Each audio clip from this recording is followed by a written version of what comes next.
దాన్ని. ఎంత చెత్త విషయాలకి ఎవరైనా వస్తారా? ఆవిడ గురించి అందరికీ తెలుసు కాబట్టి లైట్ తీసుకున్నారు వాళ్ళంతా. కాదండి ఆవిడ గలీజు వ్యవహారాలే చేస్తుండొచ్చు, గలీజు ఆరోపణలు చేస్తుండొచ్చు, తప్పుడు పని అయి ఉండొచ్చు. కానీ విక్టిమ్స్ మీరు కదా, మీ కోణంలో చూస్తే మీరు ఒక నాకు సపోర్ట్ చేశారండి, నాకు సపోర్ట్ చేశారు కాబట్టి నేను ఈ రోజు ధైర్యంగా దృఢంగా మీ ముందు ఉన్నాను.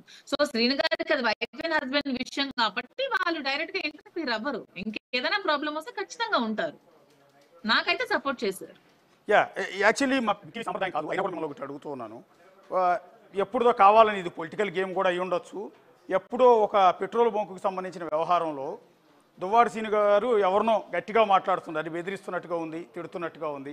ఆ ఆడియోని బయటకు మార్కెట్లోకి వదిలేరు విపరీతంగా. అంటే ఇదిగో దివ్యల మాధురి కోసం దువ్వాడ సీను ఏ రకంగా అవతలి వాళ్ళని బెదిరిస్తున్నారో చూడండి అంటూ ఇష్టం వచ్చినట్టు సోషల్ మీడియా రన్ చేస్తారు. దానికి మేమైతే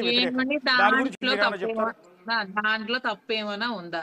మీకు ఒక స్నేహితురాలు ఉంది, ఆ స్నేహితురాలు ఏదైనా ఇబ్బందుల్లో ఉంది, ఏదైనా ఇబ్బందుల్లో ఉండి అవతల వాళ్ళకి ఫోన్ చేయంటే మీరు ఫోన్ చేయరా? ఎవరైనా చేస్తారు. మానవతా దృక్పథం ఉన్న ఏ మనిషి అయినా సరే సాటి మహిళ కష్టంలో ఉందంటే చేస్తారు.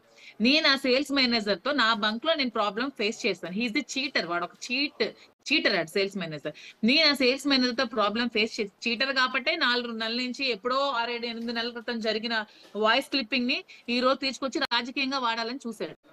నాకు ప్రాబ్లం ఫేస్ చేస్తాను, నేను సేల్స్ మేనేజర్ తో ప్రాబ్లం ఫేస్ చేస్తాను. నాకు ఆయిల్ ఇమ్మంటే నాకు ఇవ్వలేదు, అనవసరంగా నా బంక్ ఆయిల్ సప్లై అవి ఆపి నాకు ఇబ్బందులు పెట్టారు. నా వ్యాపార పరంగా నాకు ఇబ్బందులు పెడితే నేను శ్రీను గారికి వెళ్ళి చెప్తే శ్రీను గారు కాల్ చేస్తారు.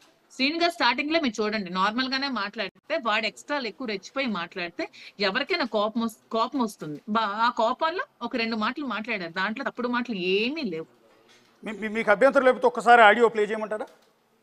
చెయ్యండి, నేను విన్నాను ఆల్రెడీ, నాకు తెలుసు కదా, నేను ఉన్నప్పుడే కదా మాట్లాడారు. ఒక్క నిమిషం అండి. శ్రీనివాస్ మాట్లాడుతున్నానండి.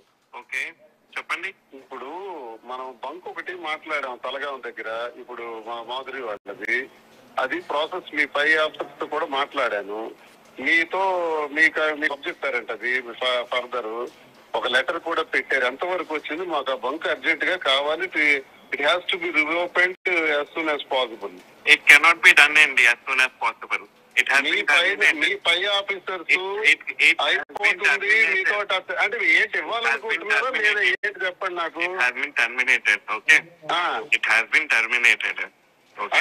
I know that. ఆల్రెడీ నేను వచ్చి విశాఖపట్నం వచ్చి అని మీరు అంటే అలాగా మాకు వినండి సార్ మాకు పర్ డే 10 to 20,000 లీటర్స్ నాకు కావాలి పోర్ట్ కోసం. కాబట్టి ఇవన్నీ first of all pump related ఎవరైనా కూడా ఫ్రాంచైజీ అనే వాళ్ళే మాట్లాడాలి. ఓకే, మీరు ఫోన్ చేసి మీరు మాట్లాడితే అది అవ్వదు కదా. Your not point of contact.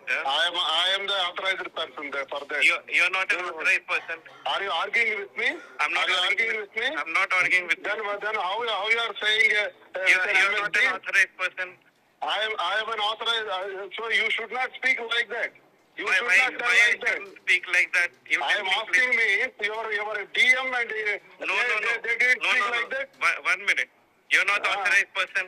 If not authorized person as an MLC, why should I speak with you? What is the necessity to speak with you? Don't speak with me. Why should I speak with you? What is the necessity to speak with you? Don't speak with me. I am not a you are not authorized person. Why should I speak with you?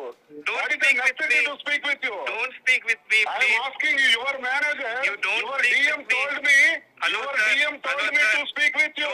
Don't your scream. Your Don't DM scream and told shout to me, okay? Listen, ask your DM. Don't shout. Ask your DM. Don't shout. అదండి, అంటే I am the authorised person అన్నమాట. మీరు basic గా petrol bunk మీది, problem మీది, మీరు I am an authorised person అనడానికి అక్కడ ఒక ఉందండి. ఎందుకంటే శ్రీన్ గారు కాంట్రాక్ట్ వర్క్స్ చేశారు పోర్ట్ లో, వాళ్ళకి ఆయిల్ అవసరం ఉంది. సో నాకు బంకు నేను అప్పటికే కొంచెం బంకు ఇంకా ఇటుపక్క పాలిటిక్స్ ఇటుపక్క బిజినెస్ మేనేజ్ చేయలేకపోతున్నాను అని చెప్పి నేను శ్రీన్ గారికి లీజ్కి ఇచ్చేద్దాం అనుకుని, మీరు రన్ చేసుకొని మీకు లీజ్కి ఇచ్చేస్తానని చెప్పి లీజ్ అగ్రిమెంట్ రాసుకున్నాను. సో లీజ్ అగ్రిమెంట్ రాసుకున్న తర్వాత ఆథరైజ్డ్ పర్సన్ శ్రీను గారే అవుతారు కదా.